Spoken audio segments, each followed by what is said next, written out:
Drew Aiton.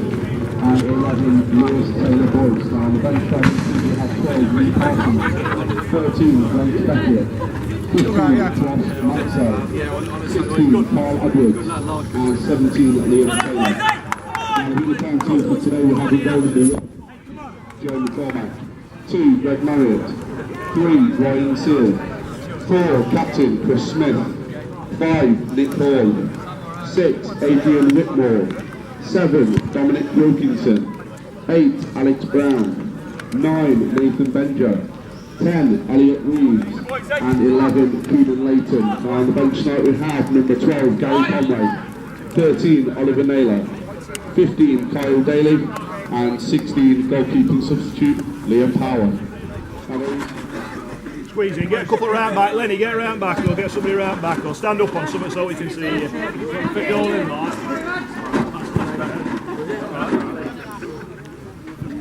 Alright, can you all look at just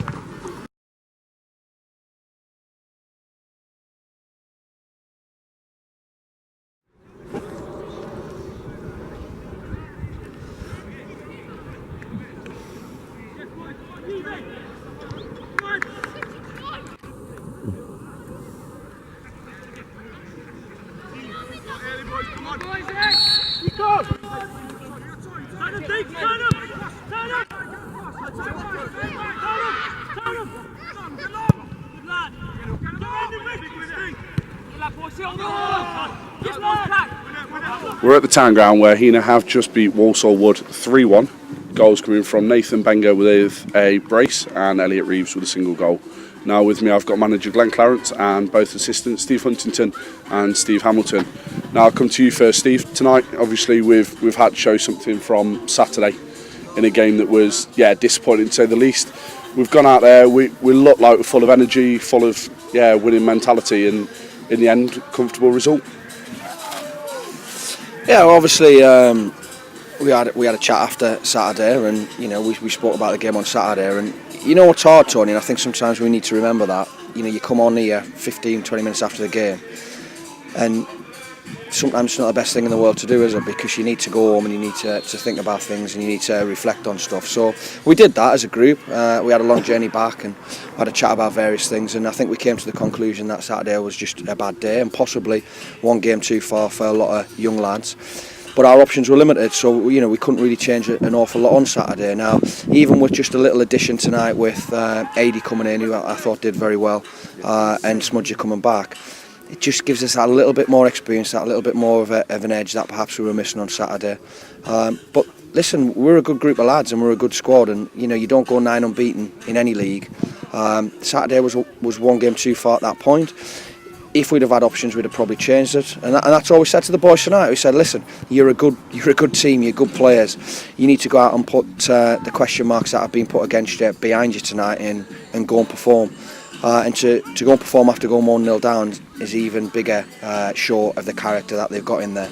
So we're delighted for them, and in the same way, to 20 minutes after the game, we'll calm down as well, and we'll reflect on things, and we'll say there'll be things that we could have done better, and we'll try and do that for Saturday. Okay, Hamo, we went one behind, which I'd got 3-2 down on the cards at that point, because obviously Glenn loves the 3-2, so we've got to keep the gaffer happy. Now, alright, we're one behind after 19 minutes. I'm not sure tonight the result was really in doubt, even going one behind. The lads looked like they knew what they were out there to do, and they've got that confidence. There was certainly a lot of praise between them and a lot of communication. Is that something we need to be seeing more of within the team? Yeah, and they've done that all themselves tonight. I mean, we could talk about Jekyll and Hyde. I don't know who's the good one, who's the bad one, but certainly the good one turned up tonight for the best part of 90 minutes. They were excellent all over. On the front foot, I thought we defended, particularly the two centre-halves, we've defended ever so well. And lads that have probably deserved more out of their approach play. Elliot and Benga have gone and won us the game.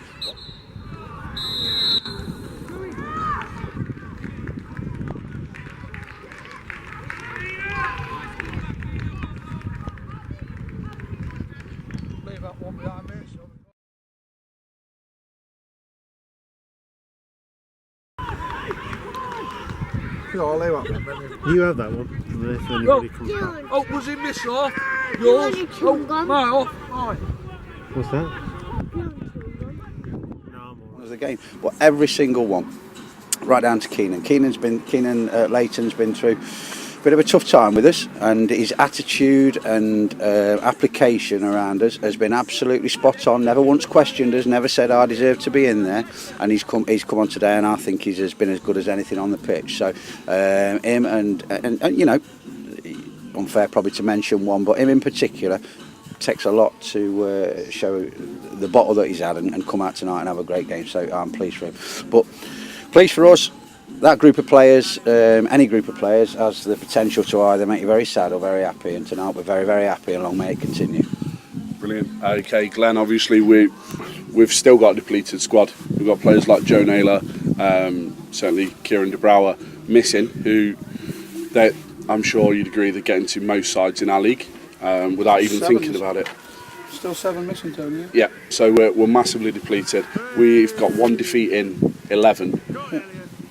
Now, I was going to ask if we need a springboard. At the minute, I'm changing my mind on that. I think we don't need that lift. I think what we've proved tonight is that Heanor Town are a side that should be up there in the Midland Football League.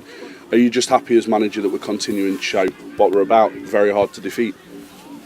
Yeah, and for me, Tony, listen, we've already said, question marks tonight was whether Saturday was a one-off or Saturday was something else. And if we'd have won a game Saturday and win our games in hand, we go up to third in the table. That proves that we're not terrible. So it was important to get the points tonight. And Amo spoke about Jekyll and Hyde. Yeah, that's a fair comment. But my message before the game was simple. Look, put everything that you did wrong Saturday right. And we were hoping that Saturday was a one-off in a bad way, and I think the lads have proved that it was tonight. And again, credit to every single one of them, especially to Keenan, who I think again has had a tough time. He's come in on that left-hand side, and he was excellent. We're looking for goals. Obviously, Benger's awesome at creating goals for Keno when he plays. But Keno's still injured, so we've got to get goals from somewhere else. Now, Saturday, that didn't look like coming. Tonight, it looked like coming in abundance. I think we should have done better for their goal. But we looked like scoring 2 or 3 in the first half. In the second half, we could have scored more. And they're a good side. We made them look. We didn't even make, because they didn't look poor, but we beat them tonight. Simple through hard work. We got in the faces. We pressed. We won the second balls, and then your talent shines through. On Saturday, again, I think we will finish higher in the table than AFC Wolverines. But we didn't have any cutting edge. We didn't have any work rate. It was flat. It was nothing. But thankfully, it's gone. On to Saturday in the bars. Okay, and obviously for Saturday and for tonight, as a club, we've got a new piece of equipment, which we're all certainly very grateful to have received tonight. The Kellogg family, donated us a defibrillator, if I've even said that right. Just say defib. A defib, all right. Now, that's a piece of equipment as a club we realised a few months ago that would be vital for us, certainly for the safety of players, spectators, managers, and they've come along and offered to donate that to us as a club. Now, from where I'm stood, that's excellent, and it just will only help us going forwards. Now, as manager, I know you've got a lot of thought about it. As someone who also runs the club, how does that feel knowing that we've got that safety? It's not, obviously it's highlighted in football, Tony, with what's happened not just recently but over the years, and obviously tragically to the Kellogg family. So not just the club, but Heanor is an area that it's open to anyone. If let's hope we never need to use it. Yeah. But people that listen to this, tell your friends, whatever else, if and when it's ever needed, there's a defibrillator that could potentially save someone's life at our football club. And that is down to the Kellogg family. And what can you say? I don't think words can say how grateful we'll be. Eternally grateful. It's absolutely amazing that they've chose us. And fair play to Leah and the rest of them with the petition. And I agree with them that with the money that's in football now, especially at the top level, not just the FA, I know we're petitioning in the FA, but how much does a defibrillator cost? 800-900 quid?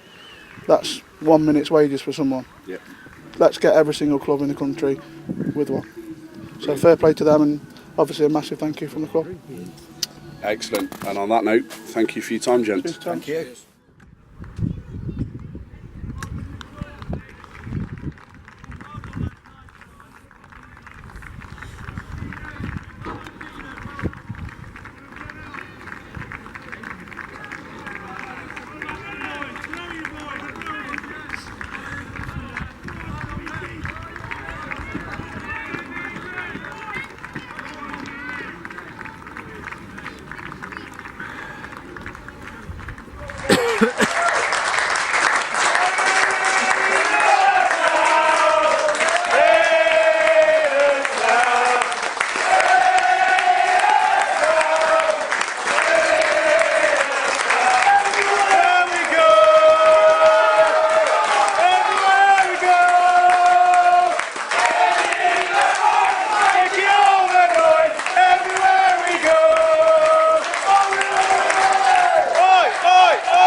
Heanor.